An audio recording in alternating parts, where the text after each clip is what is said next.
গাছ থেকে তুলে আনা ছাদের গাছের কমলা লেবুগুলো অতিশয় টক। অনেকে বলে ওই লেবু দিয়ে নাকি ঠাকুরের পিতলের বাসনগুলো মাজে, কিন্তু আমি একটু অন্যরকম ভেবেছি যে কমলা লেবুগুলো তো দেখতে পুরো কমলা লেবুর মতো সুন্দর গন্ধ, শুধুই টক। ঠিক আছে, তাকে অন্যরকমভাবে যদি কিছু করা যায়, আমি ভেবেছি একটু চাটনি করে দেখি কেমন খেতে লাগে। তাই জন্য কমলা লেবুর কোয়াগুলো ছাড়িয়েছি, দেখুন এখানে খসাগুলো, আর এখানে কমলা লেবুর পুরো ছোট ছোট কোয়াগুলো কত সুন্দর দেখতে, কিন্তু খুবই টক। তাই জন্য আমি একটু চাটনি বানাবো। বাড়িতে মিষ্টির দোকান থেকে আনা রসগোল্লার রসটা আমি রেখে দিয়েছি, এখানে রসগোল্লার রস দিয়ে আমি চাটনিটা বানিয়ে নেব। কড়াইতে অল্প একটু তেল দিয়েছি, এবার কমলা লেবুর কোয়াগুলো আস্তে করে ওই রস তেলের মধ্যে হালকা নেড়ে নেব।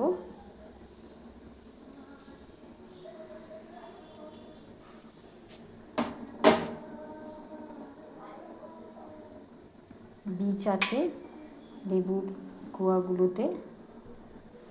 ঠিক আছে, আমি একটু তেলের উপর দিয়ে দিলাম, গ্যাসটা নিভে গেছে।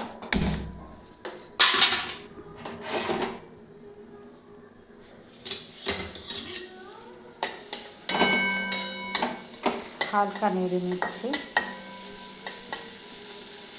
এবার আমি দিয়ে দেবো পরিমাণ মতো একটু নুন, যেহেতু খুব টক একটু নুনের পরিমাণও বেশি, আর মিষ্টির রসটাও একটু বেশি পরিমাণে দিতে হবে এর মধ্যে। এবার আমি রসটা দিয়ে দেবো আস্তে আস্তে।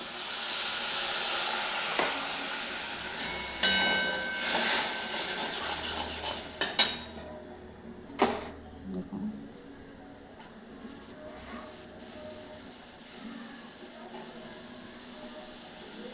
বীজগুলো বেরিয়ে পড়ছে।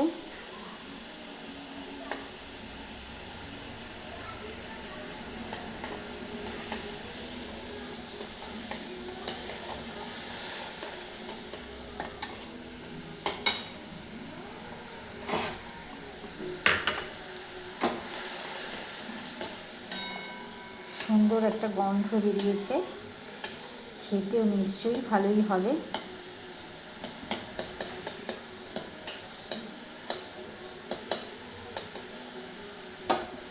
আচ্ছা, একটুখানি টেস্ট করে দেখা যাক।